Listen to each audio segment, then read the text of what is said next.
Are you sure Voldemort is evil? You think Voldemort is evil?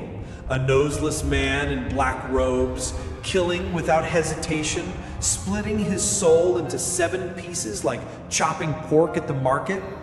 Easy to hate, right? Easy to call him a demon. But what about you? Have you ever sworn never to love again to avoid getting hurt? Have you ever been so afraid of death that you couldn't sleep?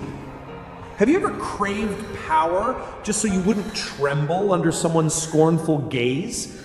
So, how different are you from Voldemort? 1. The orphan boy, the villain in a dark story.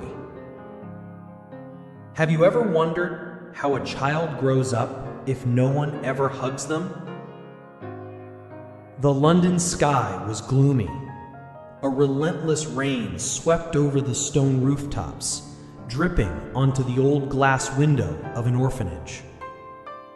Inside, Tom Riddle sat huddled on an iron bed, his gray-blue eyes wide open in the darkness. Night after night, no one lulled him to sleep. No one sang him a lullaby. No one told him, "Your mother loved you.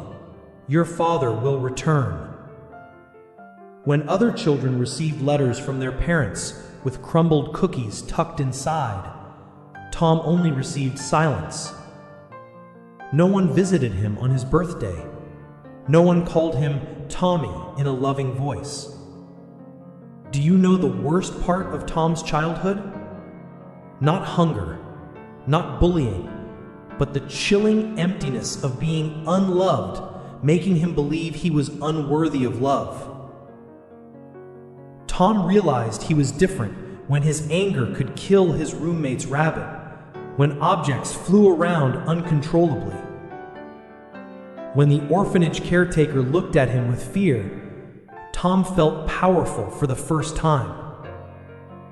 Have you ever felt like the whole world was against you, secretly wishing for some kind of power to silence them? Tom wished for that every night. Hogwarts, a place that was never home. Then one day, a man in long robes with kind eyes appeared, Professor Dumbledore. "Tom, you're a wizard." Tom thought, "Finally, I'm not just an ordinary orphan. I'm special." Hogwarts appeared in Tom's eyes like a mythical castle. High ceilings, floating candlelight, long tables overflowing with food. But while other children gathered to laugh and chat, Tom sat alone, silent, his eyes always scanning his surroundings. Tom Riddle had no friends. He was talented, intelligent, charming, but he trusted no one enough to befriend them. When teachers praised him, he smiled, but inside he felt cold. If they knew what I really am, they'd fear me. They'd hate me. Slytherin, the house of the ambitious. Tom was sorted into Slytherin, where ambitious children were taught power is the only way to survive. There, Tom learned to lie with a smile, to manipulate others' emotions. When he discovered he could speak Parseltongue, he wasn't afraid. He smiled, because Tom knew, this is a sign. I am chosen. The thirst for recognition. Tom secretly traced his roots and found his father was a muggle who had abandoned his mother. The day Tom went to the Riddle house, he didn't come to see his father. He came to kill him and his entire family, erasing the stain in his bloodline. But do you know the cruel irony? When he killed his father, Tom expected to feel satisfaction, to feel powerful, but he only felt emptiness. No one praised him. No one said, "You did well." No one hugged him and whispered, "Now you can rest." And that was the moment Tom Riddle died and Voldemort was born. Tom abandoned his real name, his childhood, every last shred of his humanity, all for one promise: never be hurt again. Have you ever wanted to disappear from your old self, to become someone stronger, scarier, so you'd never be looked down on or abandoned again? Tom did too. Voldemort wasn't born a monster. He was created by years of loneliness, by a child who was never loved, by a world that never opened its arms to him. And when you're ready to call Voldemort evil, remember, monsters are often born from wounds we refuse to see. 2. Voldemort doesn't fear death. He fears being meaningless. You think Voldemort fears death? No, he doesn't fear death the way you fear spiders, bad grades, or being left on red by your crush. He fears something far worse: being forgotten. Imagine a cold evening, Voldemort sitting in a dark room, his long, pale fingers stroking Nagini, his red eyes staring into nothingness. He whispers, "If I die, will I even be anything?" Voldemort has no family to mourn him. No one loves him enough to remember him. No one will tell his story in a gentle voice. He couldn't bear the thought of vanishing as if he never existed. Have you ever felt invisible in someone else's eyes? Voldemort felt that every single day. You think splitting his soul into 7 pieces is evil? Voldemort thinks it's life insurance. Every time he kills, he tears off a piece of his soul, hides it in an object, and cheats death. But do you know? That's also how he kills himself, piece by piece. Why? Because if the price of never dying is losing a fragment of his soul, he'll pay it. Existing, being remembered, even in fear, is better than disappearing. Voldemort turned himself into an immortal monster, not because he wanted to rule the world. He just wanted to exist, no matter the cost. Why Parseltongue? You think it's cool? The truth is, only snakes understand him. Only Nagini stays by his side when he's sick, weak, when the whole world rejects him. Do you know Nagini is the only friend he trusts because he believes snakes don't betray? Nagini isn't a pet. Nagini is the only answer when he asks, "Will anyone stay with me?" Harry Potter, the mirror of Voldemort's fear. Voldemort and Harry are both orphans, both lonely, both despised, both feared. The only difference? Harry learned to love and was loved. Voldemort refused to love and never knew love. Voldemort never realized the last piece of his soul was inside Harry. And when he killed Harry, he killed the last remnant of himself. Isn't that ironic?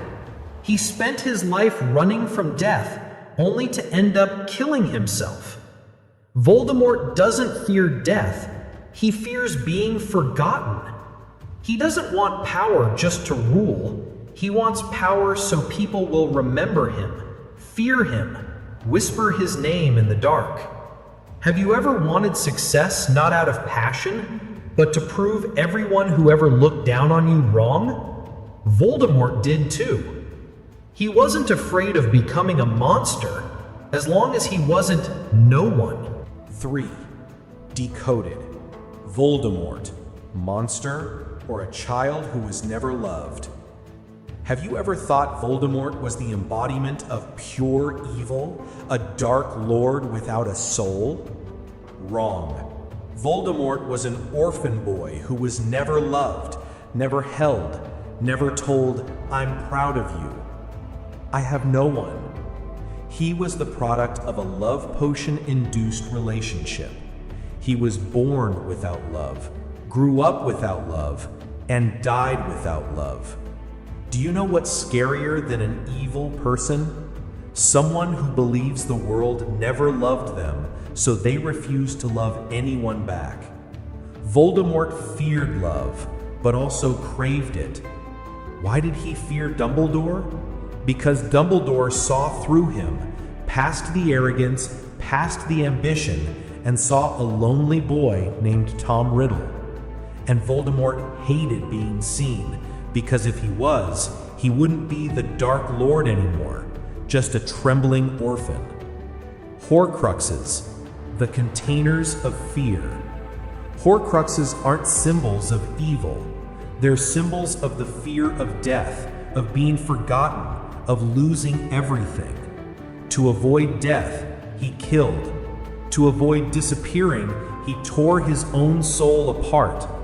Each fragment of his soul was a silent scream, "I don't want to disappear." Have you ever feared being abandoned by someone you love? Ever feared no one would remember you when you die? Voldemort feared that every day. Why Nagini? Voldemort spoke to snakes because he didn't trust humans. Snakes don't betray. They don't demand love.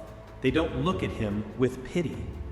Nagini stayed by his side, coiled around him, warming him when he was at his weakest. And Voldemort realized, this is the only family I have.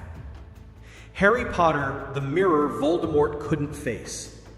Harry and Voldemort were both orphans, both abandoned, both alone, both ignored by the world.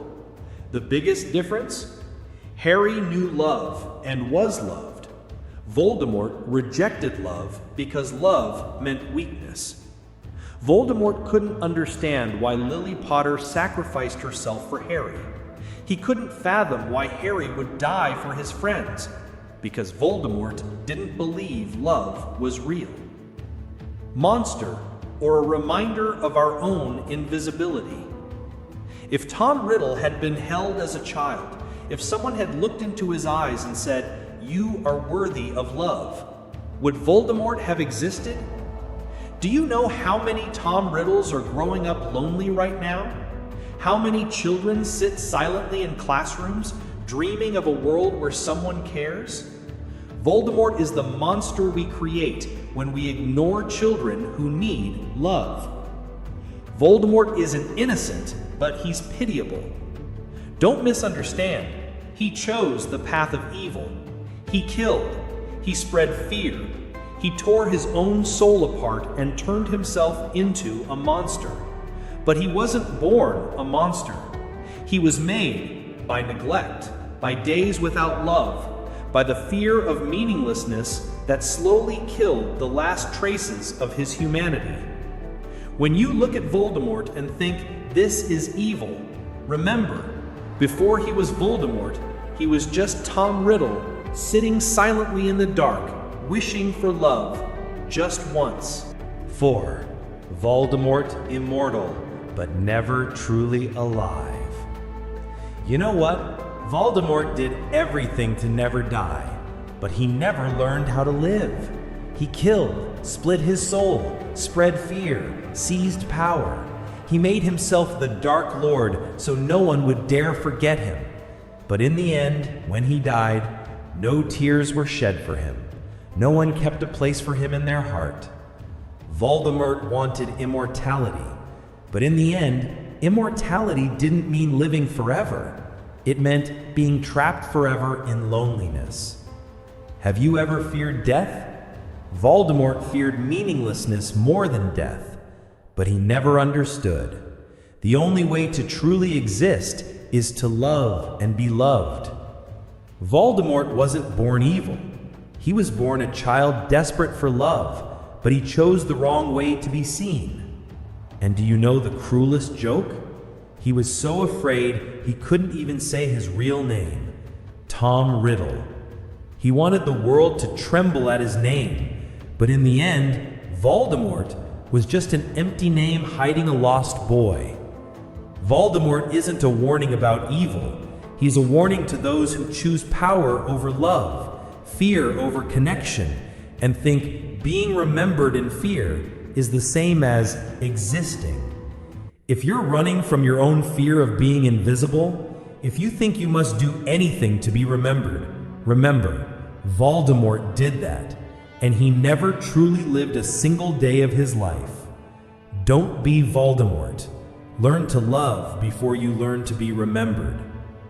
If this analysis moved you, subscribe to Fictional Depths for more thought-provoking character studies. Like if you see Voldemort in a new light. Comment, do you think love could have saved him?